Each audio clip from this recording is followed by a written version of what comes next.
welcome to this flag raising in honour of Transgender Day of Remembrance. I'm Tommy Snipe, your LGBT part-time officer, as you all know. We're here today to sort of commemorate Transgender Day of Remembrance, and we've got people from the Beaumont Trust Society. Trust Society. Yeah. Swindon. Trust Society Swindon, here to celebrate along with us, and I will hand you over to the gender variant rep of the LGBT Plus Student Society to give a speech about why TDOR is important and why we need this day, before speeches will be given by the Beaumont Trust Society Swindon. Alright, so here we have Alla Hesselgrave.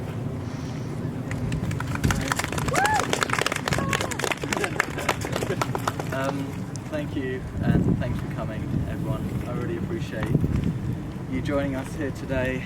It means a lot that you've all turned up to show your support. And firstly, I just wanted to introduce what Transgender Day of Remembrance is, and it's basically a day for people within and actually outside as well, the LGBT community, to give consideration to the oppression and the violent crime that happens to transgender people disproportionately. Transgender people have a massively disproportionate rate of suicides and homicides, much bigger than any of the other LGBT groups, and that being the case, we felt that it's important for people to remember that and to show consideration for that. Not only is this a day to mourn and to contemplate suffering of trans people, but it's also a day to celebrate the progress that the transgender civil rights movement has made, especially in recent years with the emergence of transgender role models in the mainstream, from entertainers such as Ellie Jackson and Chaz Bono and Laverne Cox to writers like Paris Lee and Janet Mock. We've made leaps and strides within recent years, but we also have a long history of activists and celebrities such as Marsha P. Johnson and Sylvia Riviera, who continuously fought for the representation of transgender people. Finally, I'd like to bring your attention to what we can do and how we can help transgender people. And firstly, there are numerous charities such as Action for Trans Health and the Beaumont Trust Society that are doing great work. Not only this, but I'd like to draw more attention to specific cases that I'd like to dedicate this speech to. The first being the case of Cece McDonald, who was a trans woman who was assaulted by a neo-Nazi gang member and ended up accidentally killing him in self-defense. She then served time in a men's prison and paid a fine, despite the fact that it was agreed that she had acted in self-defense. She continuously receives persecution even though she's now out of prison, and there is a campaign to help her. Secondly, I'd like to invite everyone to a candlelight vigil on the 17th of December outside St Martin's in the Fields in London, Trafalgar Square, for Chelsea Manning, the activist and defector who exposed American and British invasive surveillance, and as such serving 35 years in a military prison. These are cases that we can campaign against, and they're cases that would mean a lot, because both of these people have become symbols for the way that the transgender community can engage with mainstream politics and can change the world.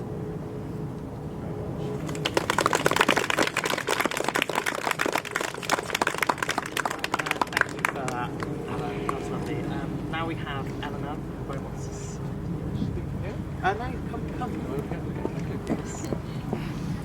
Firstly, can I say what an honour and privilege it is to be invited to speak to you today on this very special occasion in our company. I'd like to introduce myself and my colleagues. Over there is Alessandra Sherman, Alex is the Executive Secretary of the Beaumont Trust. Wave to Alex. A charity set up in the 1990s to support the work of healthcare professionals, to aid research into transgender issues, and to disseminate information. It also offers a contact point for trans individuals and steers them in the right direction for further information. Also here is Jeremy Farmer, the current organiser of the Swindon Transgender Group, one of the South's longest running and most well regarded support groups. It recently celebrated its 25th birthday. I also admire Jeremy for what he is, a trans man willing to stay involved and offer support, advice and encouragement to others. I can almost always find organisations and individuals willing to help male to females. Finding someone to help steer female to males through their journey is much more difficult. Jeremy, you have the gratitude of our community for what you do. I'd like to thank my two colleagues for agreeing to attend today's set events with me. I'm Eleanor Roberts, the Beaumont Society Regional Organiser for the South of England. I also organise the Lyndhurst Transgender Friends, the group that meets monthly in the New Forest. Also the Salisbury Rainbow Transgender Group, we meet monthly in addition.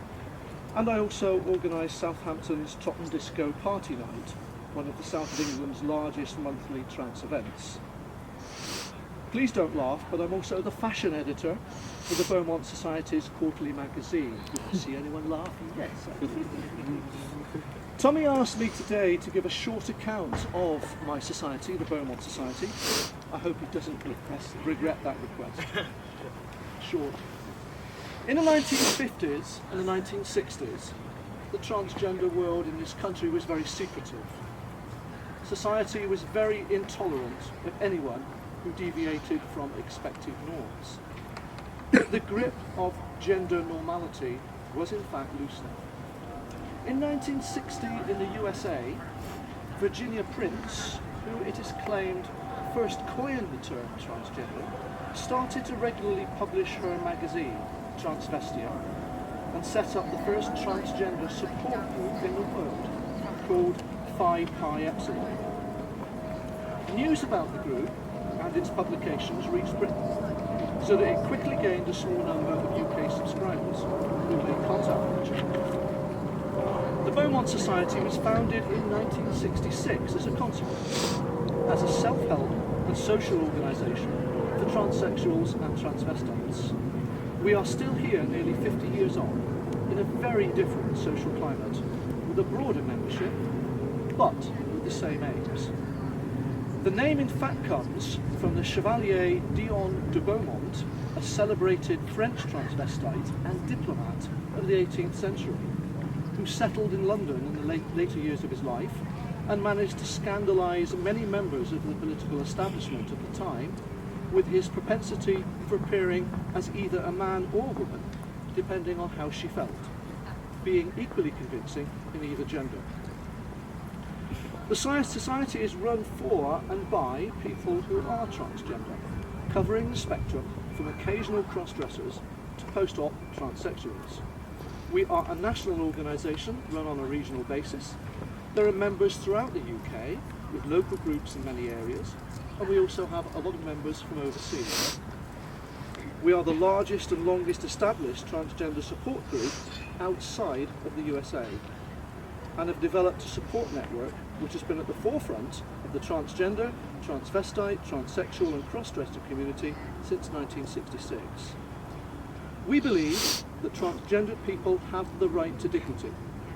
The internet often displays transgender people as sexual objects. The Beaumont Society aims to dispel this myth.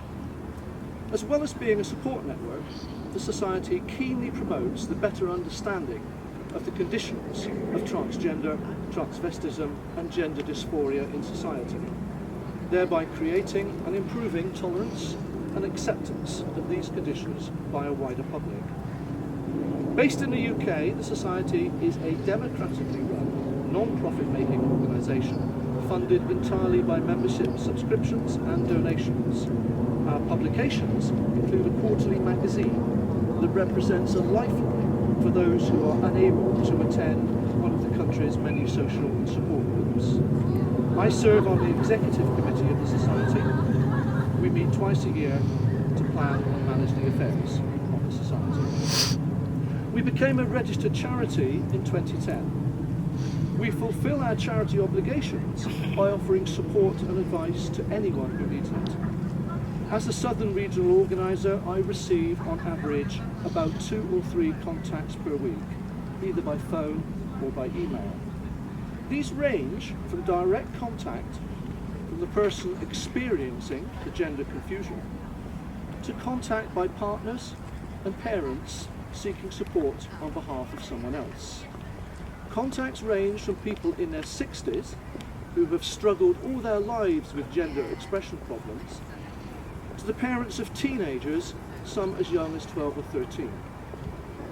I also act as an information source, pointing trans people I meet while out and about in a direction of support organisations, venues and groups that might be able to meet their specific needs. We are the organisation that agony aunts and problem page editors recommend when contacted by individuals and partners. I am also contacted by support personnel from councils, health staff, churches, educational support units. I also maintain contact with police liaison officers in the region. Can I say here that the Society does not try to narrow its support to one section of the trans community?